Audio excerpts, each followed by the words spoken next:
Welcome to the Roy Branson Legacy Sabbath School and to our discussion of the artist, Counter-Reformation artist, Tintoretto.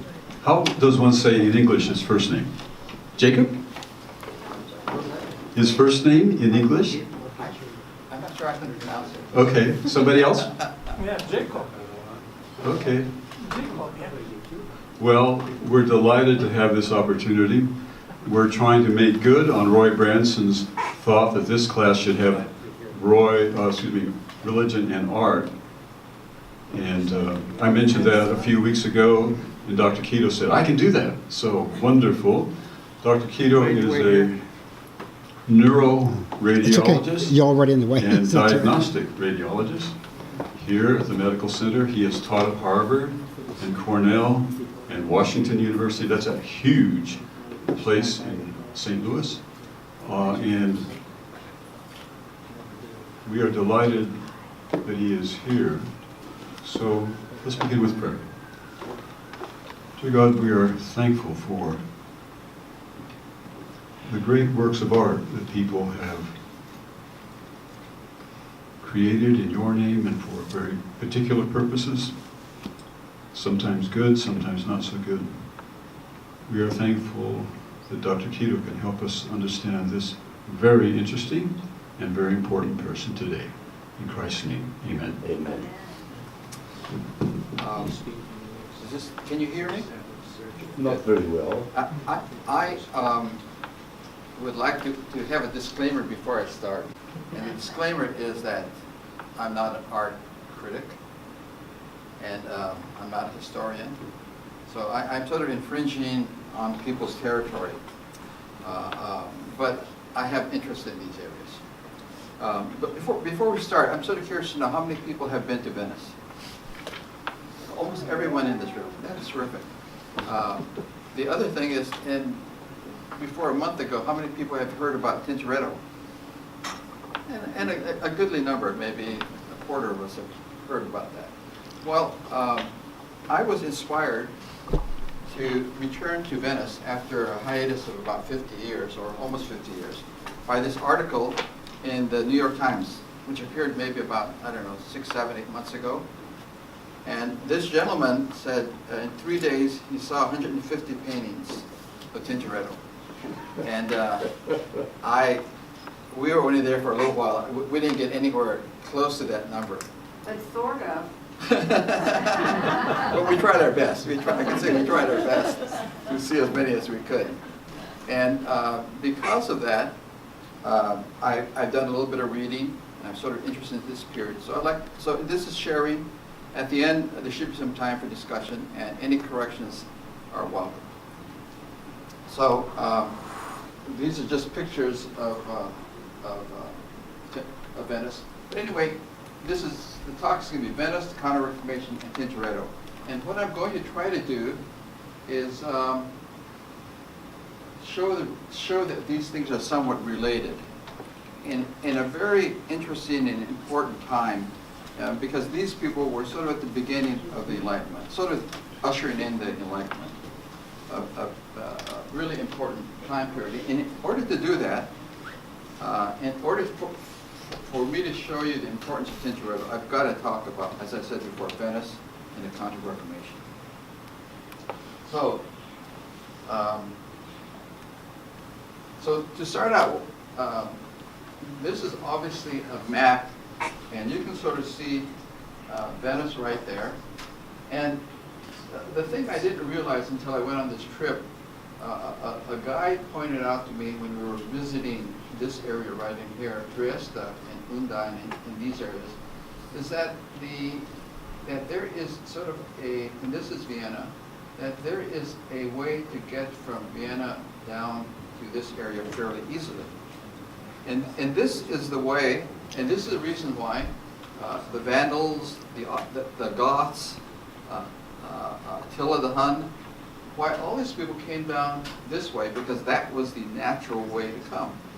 And the importance of this, as far as Venice goes, is that the people who live in this area got tired of these people beating on them, and they retreated to the lagoons that now form Venice. So there was so Venice formed as a consequence of these barbarians that we've heard about in prophecy. But the reason for that was a very logical way, and that's this pass that comes this way.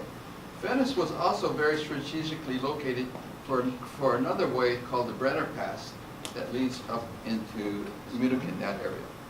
These things are really going to be more and more important, as you'll see. So let's talk about early Venice, then I'm going to talk about Venice at its height, and then the decline of Venice. And Tintoretto comes in that last phase, in which I would call is the decline of Venice. And hopefully I can tell you why I think they started to decline. There are many reasons, but I think there's some logical ones. The story of Venice actually, in my opinion, starts in the 1st century because, as you know, Venice is known as for St. Mark's Square. The symbol for Venice is St. Mark.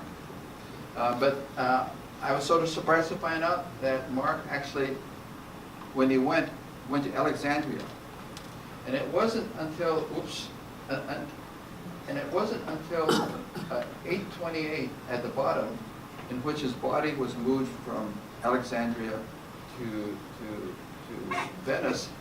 And the reason why it was moved is that there were a couple of people, of Venetians, who convinced the diocese or the archbishop or whomever it was that was in charge of things in Venice, that the Turks were going around burning the bodies of former saints, and that if they wanted to preserve the bodies or the remains of St. Mark, they need to get him out of there. And they did it in a most clever fashion. They got his remains, they put it on a cart, covered it with pork, whatever things, and cabbage. And because of that, the Islamic people who don't like, pork or pigs, let them through. And then they moved the remains to Venice.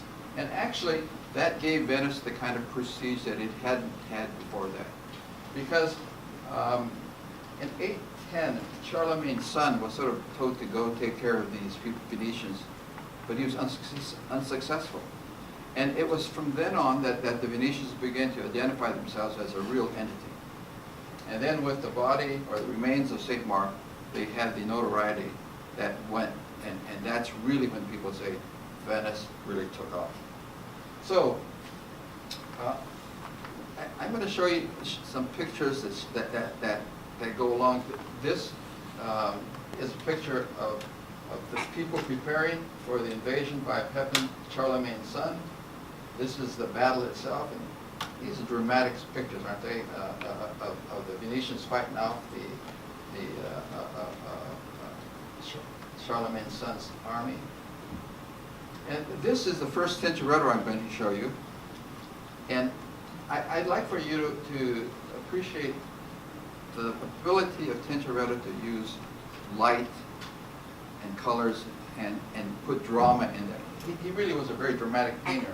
And you can see, you can see that here he is, St. Mark, he doesn't have, he's got the whole body right there, 800 years later, not just the bones, but the body. And, look at the skies and the light, just dramatic. And I think that this is Tintoretto, I think, at his height. Anyway, as I said before,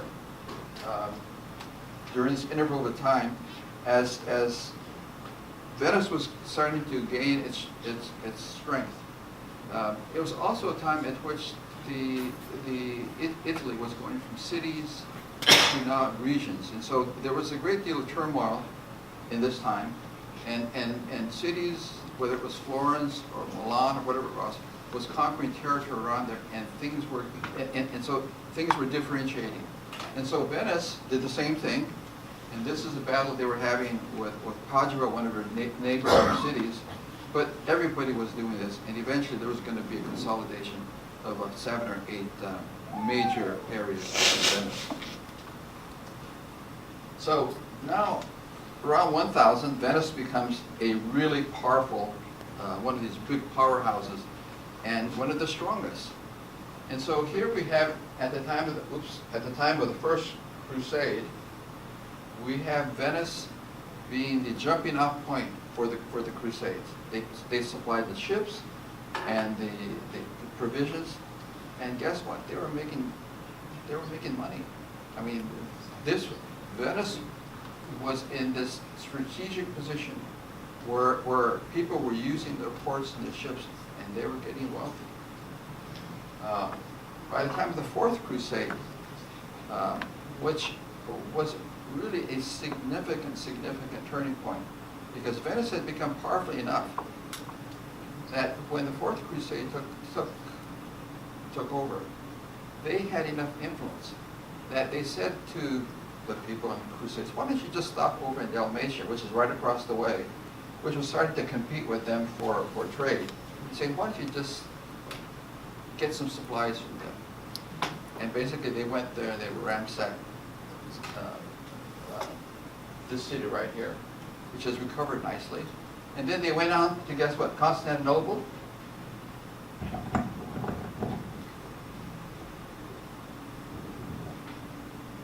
They went to Constantinople, and guess what they did there?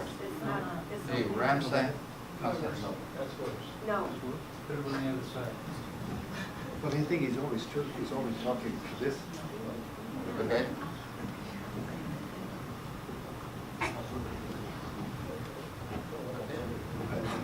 Who knows? Anyway, they went to Constantinople, and they ransacked Constantinople. And much of the goods that came from Constantinople, Venice was a major beneficiary. And they not only benefited materially, but some of the artists, some of the thinkers, etc., came over to Venice at that time. So things really were going splendidly for Venice at this time, up to 1200. But at this time, they developed a competitor, and that was Genoa. And in a second, you'll see why Genoa was a competitor. But for the next over 100 years, there were battles and wars with Genoa, over and over again. There were 4 major ones and a whole bunch of minor ones. And by this time right here, both Genoa and Venice were exhausted. And in between this time right here, the plague was rampant. And as I said right here, at this time, half the population of Venice was killed. But everyone was experiencing the plague at this time. Now, as I said before, at this time, during the Fourth Crusade, I'm going to show you some pictures from that time. And now this is Tintoretto. Now, I'm showing these pictures to show you that Tintoretto had 2 qualities that I think are really quite outstanding. One was that he was a real nationalist. He was very proud to be a Venetian. In fact, one of his qualities, and why he's not that well known, is that I'm going to talk about some of the other contemporary artists, but he was dedicated to Venice, didn't go outside of Venice, spent his time in Venice, supported Venice in any way he could. And here he paints their attack on that Dalmatian city. And you know, it's just, to me, an incredible use of light and action.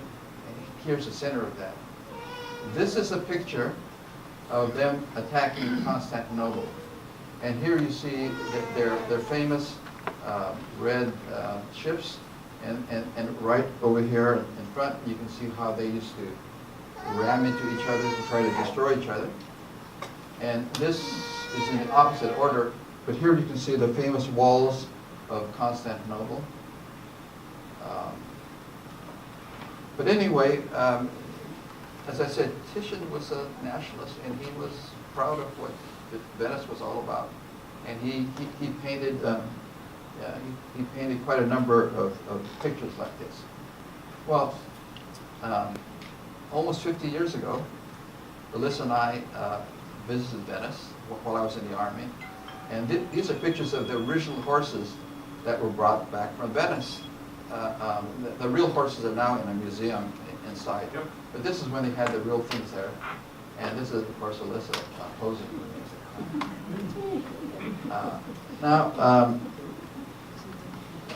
this is a picture of why Venice and Genoa fought so much. Now, goods from this area were desired by people in this area. And you can see that the trade routes that came this way, this was the closest route. But there was another route, Genoa is right here, and you can see how they could access people in this area. And so this is why these two great port cities competed against each other to be the dominant Mediterranean power, and why they kept fighting with one another until they exhausted each other. So here are some scenes. This one is not by Tintoretto, but this is the Venetians beating the Genoese people at Accra, which is along the Levant in between Palestine and Lebanon. And this is another one of the Venetians beating Genoa, sort of in Sicily. But there's a whole series there's a whole room of victories of the Venetians beating everybody, you know? And it shows, and the reason why I'm talking about this is I want you to sort of think about the Venetians as being oppressed initially by barbarians, and then eventually becoming, guess what? The oppressor. They changed character. The population was proud of that and proud of their victories. This is the last, and again, this is by Tintoretto, and it's the Doge returning from the last battle at, I can't pronounce it, but Chio, whatever it is. Very, very, very close to Venice. But again, this is sort of the last hurrah as far as military things go for this. Now, the final stage for Venice is their decline. Now, Constantinople follows in 1453, and actually, the Venetians could have helped them, but they didn't. And they thought this was going to really be a good thing, because now they would be the dominant power in that area. That was, I think that was their philosophy. But they didn't count on the Ottoman Turks becoming as powerful as they became. And soon the Ottoman Turks started to take over the Greek islands, Crete, Cyprus. All of these places were controlled by Venice. But the Ottomans eventually took over everything, all the really nice places that they had. And then, about at the same time, Vasco da Gama goes around Africa, shows a different route to get the goods from the Far East over without having to deal with Venice or Genoa or the Islamic people. And so that everything is changing. And Tintoretto is born in the midst of all of this. The Council of Trent really influences Tintoretto, and I'm going to try to make this connection a little later. And in 1564, he gets the commission to paint this Scula. And I'll tell you what a Scula is, but let me just make one comment about the Scula. It's a big place. That Scula is probably bigger than this whole Centennial Complex. And he painted stuff for this Centennial Complex. It's on 2 stories, 3 really gigantic rooms. And have any of you been to the Scula? I suspect most people have not gone to the Scula. It makes and I say this with some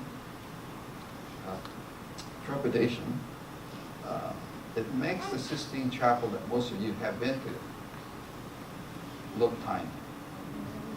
This thing is so much more awesome than the Sistine Chapel, in my opinion, that it really, there's no comparison, I think. It's this powerful a thing. And because Tintoretto isn't known, this place is not well visited. So anyway, we're going to spend a lot of time talking about the Schola. The Scholas are a very interesting political organization. In Venice, the aristocratic, hereditary leaders of that were the only people who ran the government. They were the people who were the generals for the armies. They were the admirals. This was a special class of people. The middle class was excluded from all of these things. And so what did the middle class do? They began to form literally hundreds of organizations, and they were sort of charitable organizations, not political organizations, but charitable organizations. They sometimes would take care of older people, sometimes they would take care of X kind of things, sometimes they would deal with this kind of problem, and all underneath the supervision of the elite people of Venice. And there were 6 schools that were considered to be elite organizations. And the School of Grande de San Rocco was one of the best, was one of the biggest ones, and one of the most wealthy. And so you can see why they could support the kind of venture they did with Tintoretto.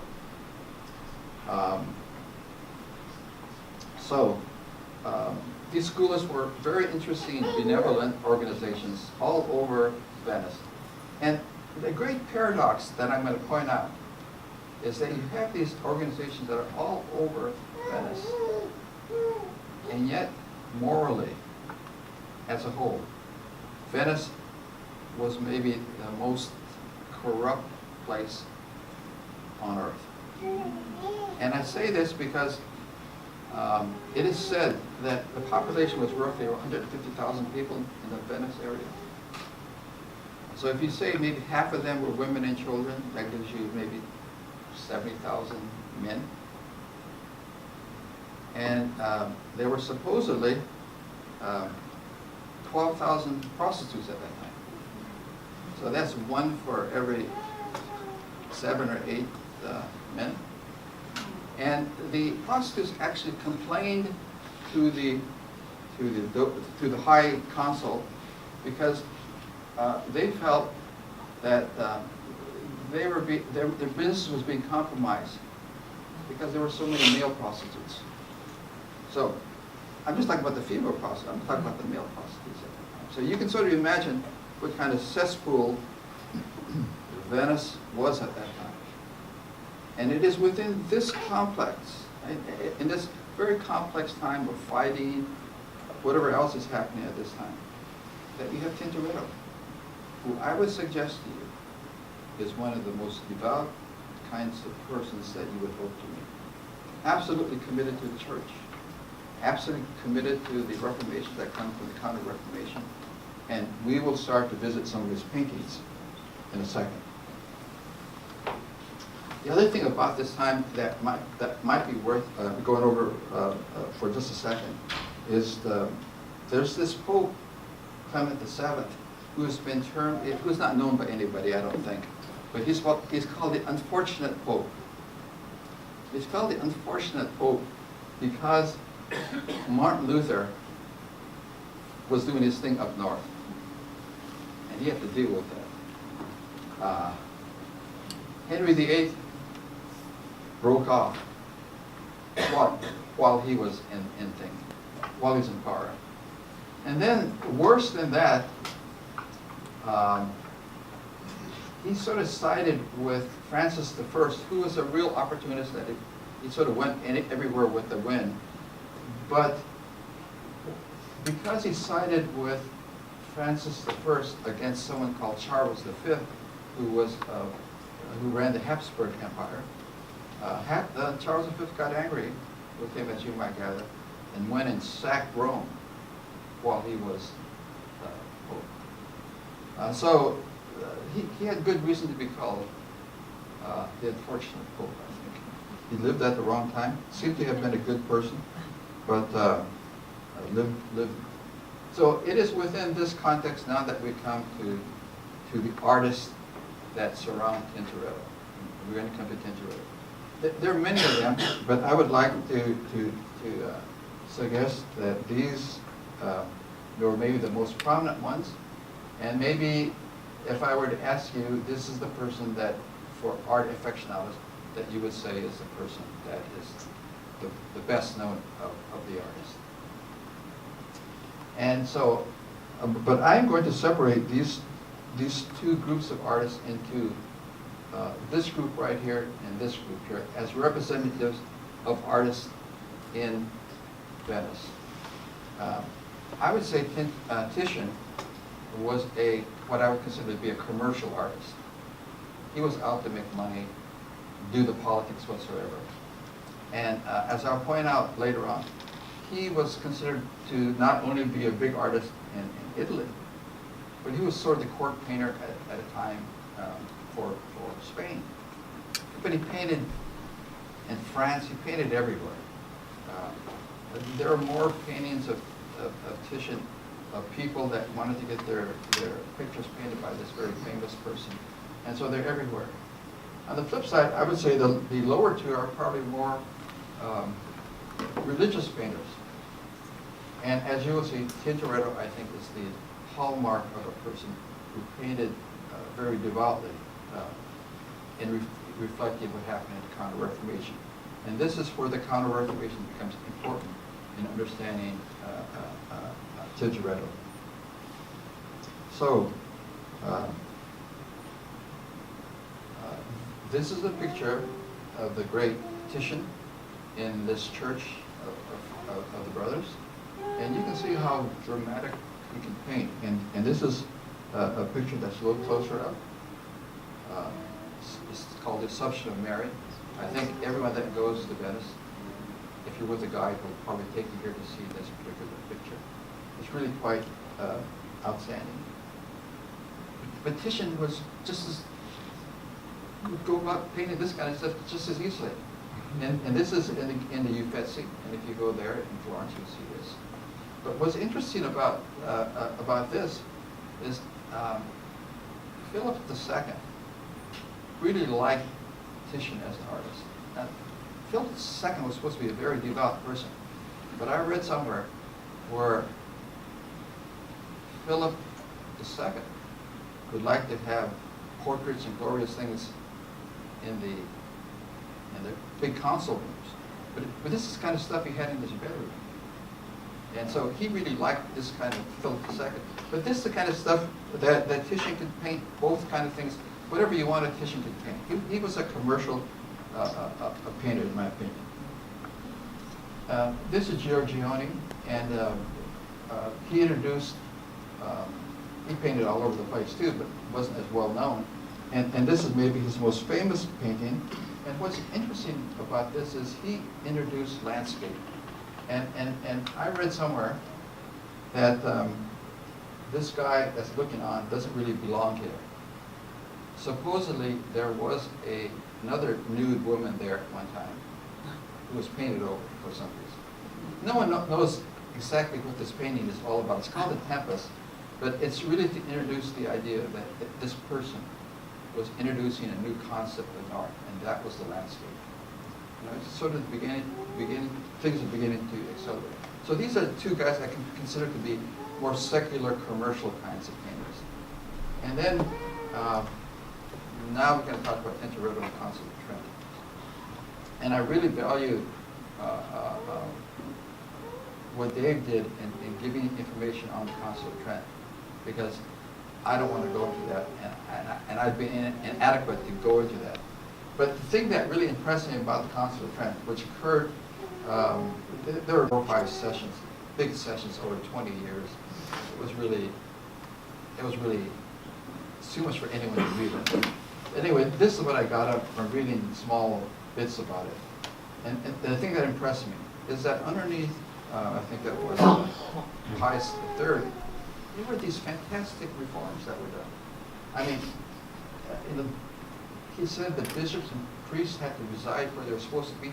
Before that, the bishops and the cardinals would have 2 or 3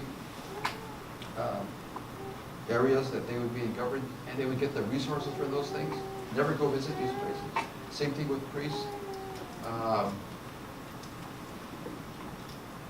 These people had mistresses, they had families, some of them. Those things were outlawed. And finally, there was a lot of loose kinds of relationships between people. And he said that weddings had to take place in a certain fashion before people really married. So he really, in my mind, did some of the hardest things you could possibly imagine in reforming the church. Now, I unfortunately, when it came to clarifying the doctrines, they clarified them, but they really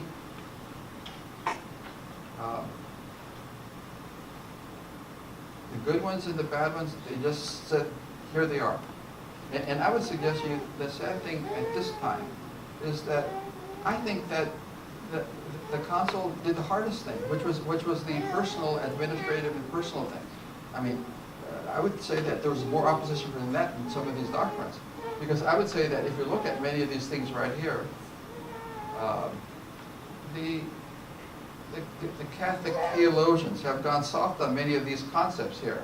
The thing that's probably the most affirmed today is probably the sacraments, especially the Eucharist, has been, and probably this number 1 that they interpret Scripture. I think those are 2 things that probably are the dominant things they that Catholic theologians would stay behind. I could be wrong about that, but I would say, you know, it was the last session that they began to talk about relics and saints, and I think they left that behind because they knew that there was going to be a lot of discussion about that, because you can imagine why people wanted relics, and it was commercial. I mean, if you had a nice relic, people would come visit your place. It's like tourism. You have something interesting, people will come to. And so, I think a lot of this stuff here was probably quite political, and they caved in at the end and said, "Fine, we'll reaffirm this." Well, I don't think any Catholic takes much of that kind of stuff seriously today, probably. But this is the part I think that maybe the Counter-Reformation really sort of didn't do. They did the hard part, but this part here, I think they could have gone a little bit further, unfortunately, and they did. So, and this is an example, for example, of what happened. It was during this time that the Jesuits came up, and a whole bunch of other reform groups came up. And this picture is not by Tintoretto, it's by this other artist, Veronese, that I pointed out. And it was called The Last Supper. But if you notice, it has a very secular look to it. And so the church said, you can't sell this. You can't sell this thing. It's too secular. It doesn't represent the Last Supper. So guess what Veronese did? He changed the title to the Supper with Levi, the Dinner with Levi. And that could work. It's sort of secular, but it shows how the church now was beginning to have this influence on what was going to be happening. And it was also at this time that this thing that had started in 1478 now authorized Tintoretto to begin painting.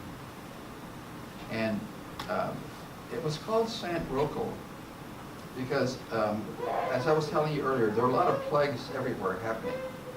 And he was considered to be one of the 2 saints that was supposedly supposedly able to stay the plague.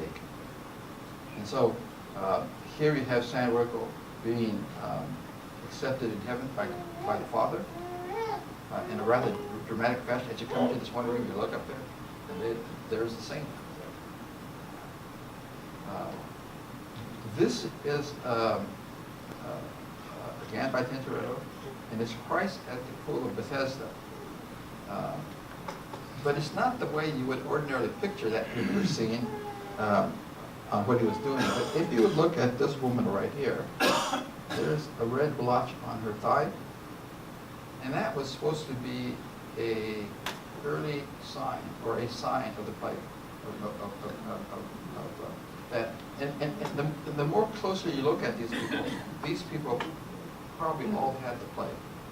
And this picture was to sort of show Christ dealing with the people who at that time, the great fear at that time was a plague. And here's Christ now at the pool of Bethesda healing people with the plague. So anyway, this is the influence now of Consular Trent on Tintoretto. There were, for the artist, there were really two big things that they wanted the artist to do. They wanted them to, especially in the bottom you can sort of see, they wanted them to have their religious themes directed at the Passion time, and especially the crucifixion of Christ. And so the painters, like Tintoretto, took this really to heart. And the things at this particular place, you're going to see a lot of things related to this. And this is a connection with a very devout painter. Spends 20 years now. He and his school spent 20 years painting to get this place done, over 20 years. It is said that he and his school worked virtually for free, in the sense that he got a certain amount of money, could have made a lot more money, but it was basically for room and board that he was painting this place. And it's also said that one of the things in this article that inspired me, this article right here, and I read it in other places too, that during his lifetime, Tintoretto was really a well-established painter. Everyone knew about him. Everyone wanted him to paint. And he lived in a poor part of town. And it is said that he painted some of his best pictures for some of the small churches in his neighborhood for the cost of the paint. He did some of this stuff for free. And so I think this gives you sort of a feeling of a very devoted person, both to his community and to God. The other thing that you'll see in much of his paintings is the Eucharist. The idea of the Eucharist, I think, I don't think I until I began to read a little bit about this, could appreciate how important the Eucharist is to the Catholic tradition, and for a variety of reasons. And you will see, as I will point out, the Eucharist being shown everywhere in this painting, very subtly, but shown. And for example, in this picture right here, which is supposedly the circumcision of Jesus, you can see right here the chalice and the host there. You know, totally, they don't belong in the scene, but there they are. Here's another example of this. This is Christ in the garden, and it's sort of interesting that this is Judas and his group back here, and these are the apostles asleep. But you can see that the angel is handing Christ the chalice in anticipation of the blood that's going to be shed, and anticipation of the significance of that for future generations of Catholics. There are these distortions, what I would call distortions of things to fit the the hopes of the Council of Trent, and his interpretation as a Catholic artist, taking liberties to emphasize these things. But again, a very devout Catholic, I think, trying to make the best of what was happening at that time. So now, I'm going to show you Tintoretto in all of its glory in the last few minutes. And there's a book, there are two books I have here. You can look at them afterwards if you like. They were both printed, I think, because of the 500th anniversary of Tintoretto that's been celebrated last year, this year. No one's quite sure when he was born. He was either born in 1518 or 1519, so some people have celebrated 1518. Some people, like the National Gallery, is celebrating 1519, but who knows when he was born. But I'm going to show you now a whole series of things, and you can sort of look at this as Sabbath School, through the Bible through Tintoretto. Tintoretto supposedly was influenced by two people. He spent roughly 2 weeks in Titian's laboratory, in his art gallery, and then was kicked out. No one knows why, but some people thought that maybe Titian recognized that here was a genius, and he didn't want him to learn all his secrets. But he learned enough from Titian and understood his colors, and the colors that you see are really Titian colors.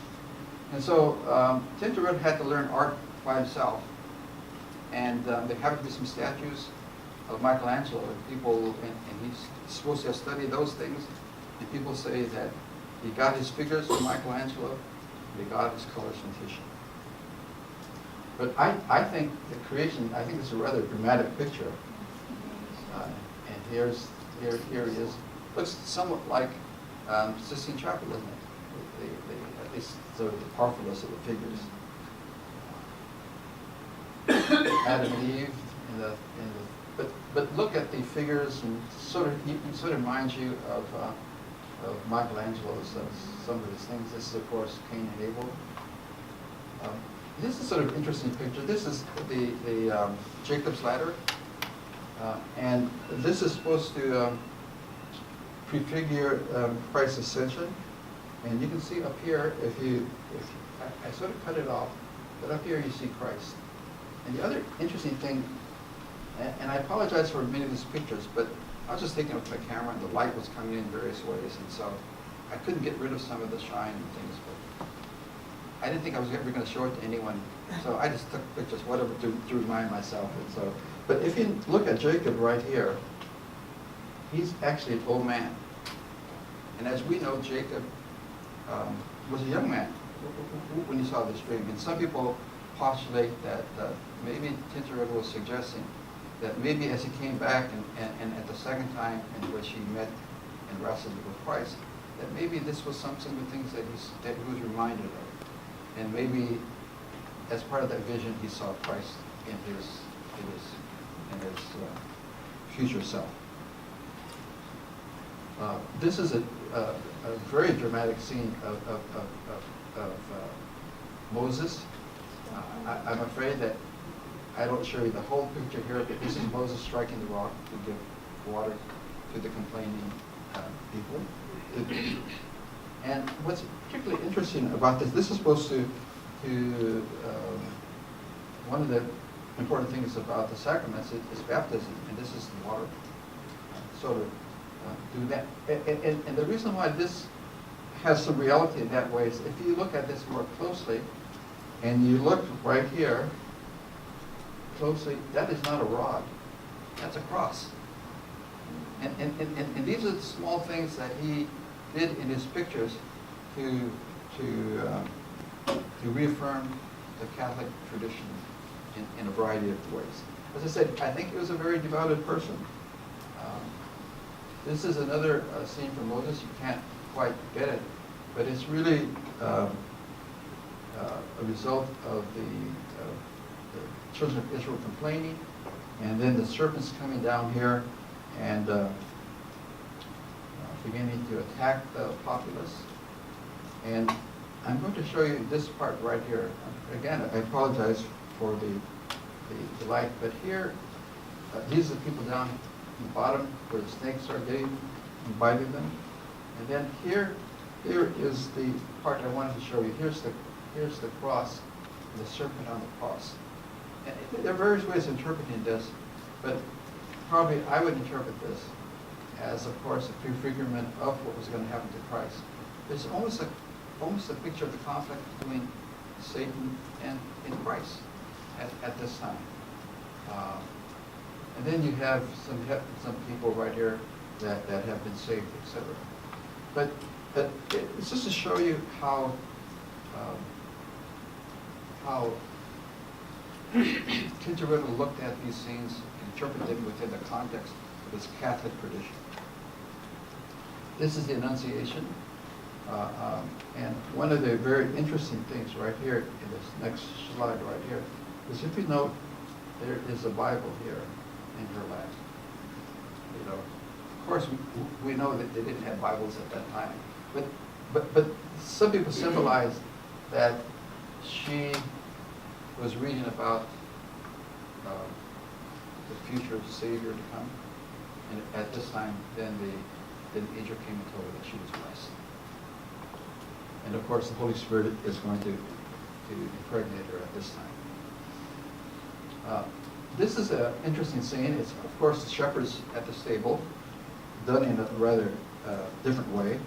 But if you look up here, there are two midwives that are attending to Mary. And one of them has her breast open, and she is getting ready to feed the baby Jesus. And unfortunately, I've cut some things off. But for example, there are all kinds of symbols in here.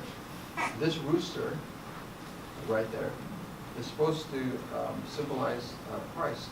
It's supposed to be Christ who wakes up the day, who starts the day, who's the light of the day, who's the light.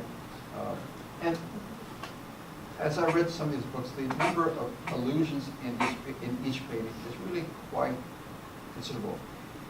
Tintoretto really understood his church, painted these things in a variety of ways so that any Catholic who looked at these things would see the significance of the church through these paintings. These are three wise men, and this is, of course, them fleeing to Egypt. It's interesting how he paints Joseph down here as a much older person.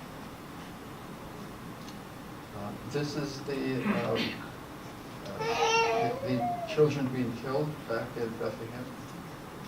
And then, of course, baptism was a very big part of the Catholic tradition. And so there's a lot of scenes of water like this, and you can see that there's this glow above Christ's head, and Tintoretto uses that sheen to sort of get you to feel the divinity of Christ. So he's human, but he wanted to also show that he was also divine. This is Christ's temptation, and you can see Satan trying to give him the bread, but you can see that Christ is pointing to this wood right here, or this log, as a prefigurement of the cross. So that's, according to some people, symbolic of the future cross. This is the Last Supper. And unfortunately, I've cut off maybe the most important parts of this picture, because if you saw the whole picture, there are poor people down in this area. And the symbolism is that they were eating here, but they would pass food from here to the poor. And this is, again, the whole school of Rocco kind of thing, in which they are being taught to be benevolent.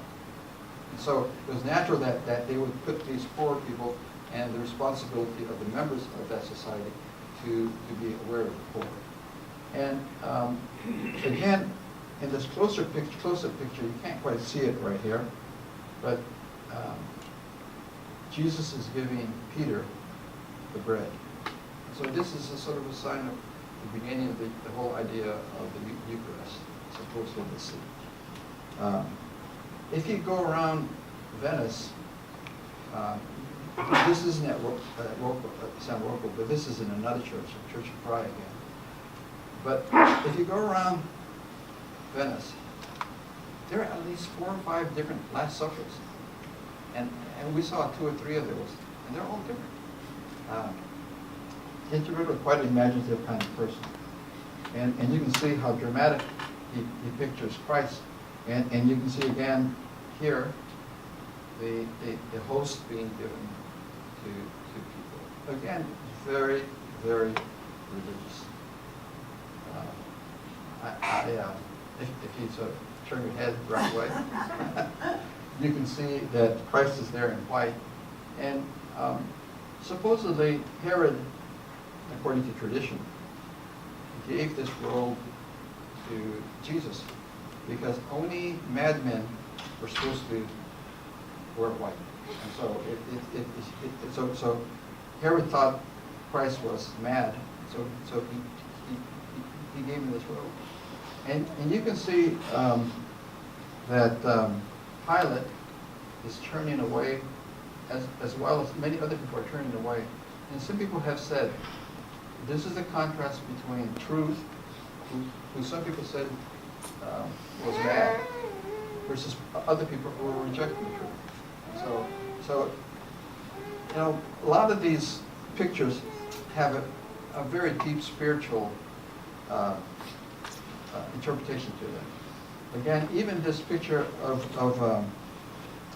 Christ going on the cross, if you notice that the 2 other captives who are going to be hung have people carrying their cross for them. And this was again an attempt to tell the people who were part of that community that they should be helpful, that they should be benevolent. So again, you know, Tintoretto takes a lot of liberty in his art, but again, for good, I think, good reasons. Now, I'm going to end with 2 of the really great pictures. I think that maybe this is the most overpowering picture of the 2, and this is in the School of Loma. And this is Christ being crucified. This picture, I don't know, it's probably this room and the next room together. It's gigantic. And it's big in every way, and as you walk up to it, it's just overwhelming. It's an overwhelming picture. And if you study it very carefully, the interesting parts of it is the way he has the better thief here. Then you have the other one down here fighting. So the one that accepts Christ is sort of put in a better position than the guy who's. And then the important, a very significant part is this scene. There are all kind of other things happening here, but everyone pays a special attention here because in here you have the 3 Marys and that's St. John. And this is Christ, again with that special halo around him to show his divinity, even while on the cross. And then here's the scene, 3 Marys. The Mary that's fainted is the mother of Christ, and this is John. And I must say that when you look at pictures, this picture always appears. I don't know, this picture must be especially good artistically because if you look at these scenes, this is the picture they always paint. They always reproduce for you of John. Well, the other great picture that's overwhelming is not in this place, but is in, this is the ascension of resurrection. Is this picture here? It's called Paradise. And this is in the Doge's palace. This thing is even bigger than the crucifixion. It is enormous. I mean, you can see people standing there, and you can see how big the doorways are. This is a gigantic, gigantic picture. And you can sort of see at the top is Christ accepting his mother in paradise.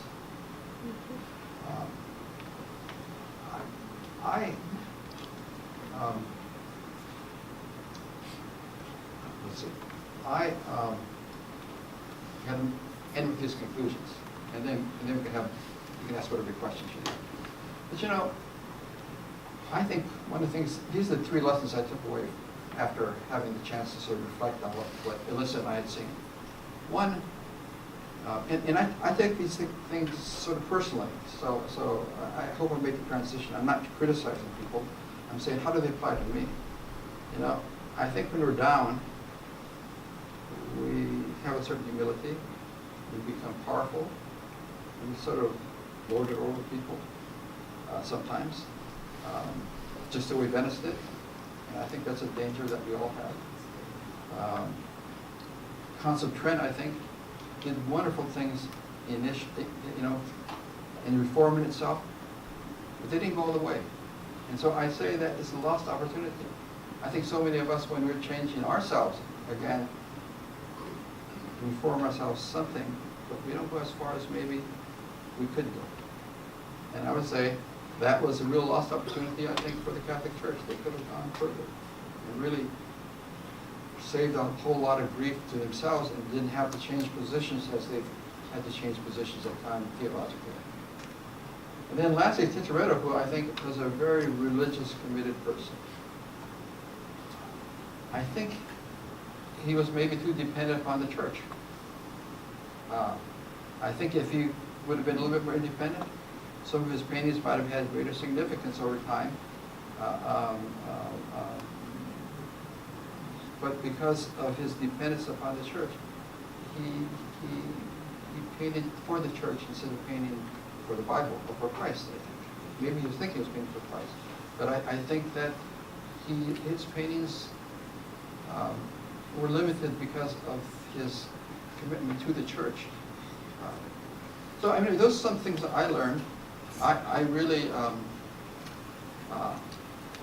sort of enjoyed presenting this because it forced me to reflect on what we had, what Liz and I had experienced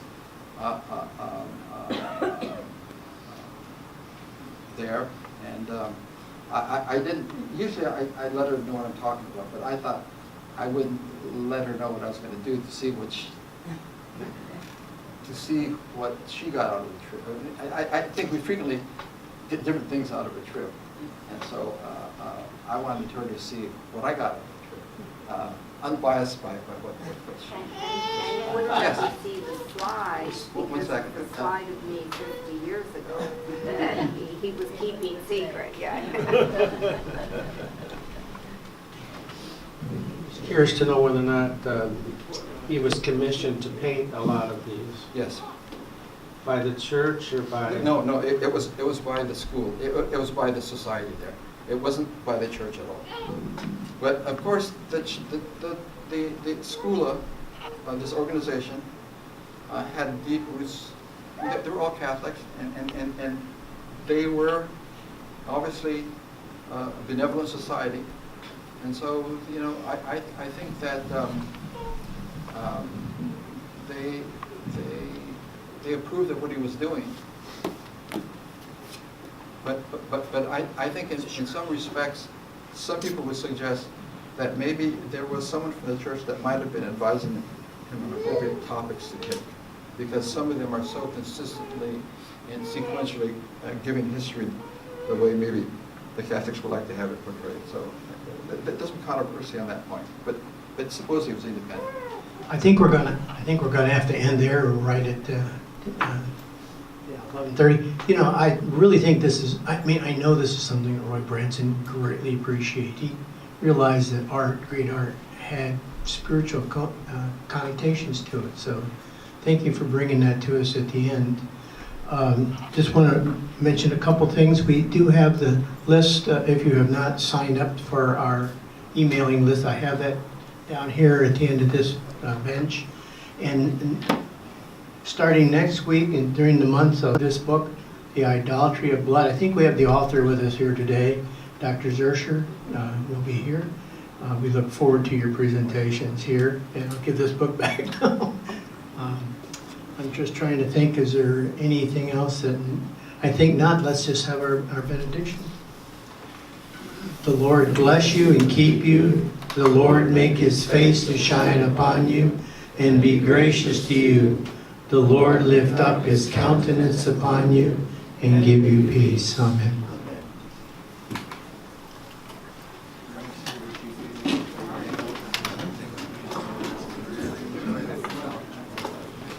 Oh, I would be very interested in that.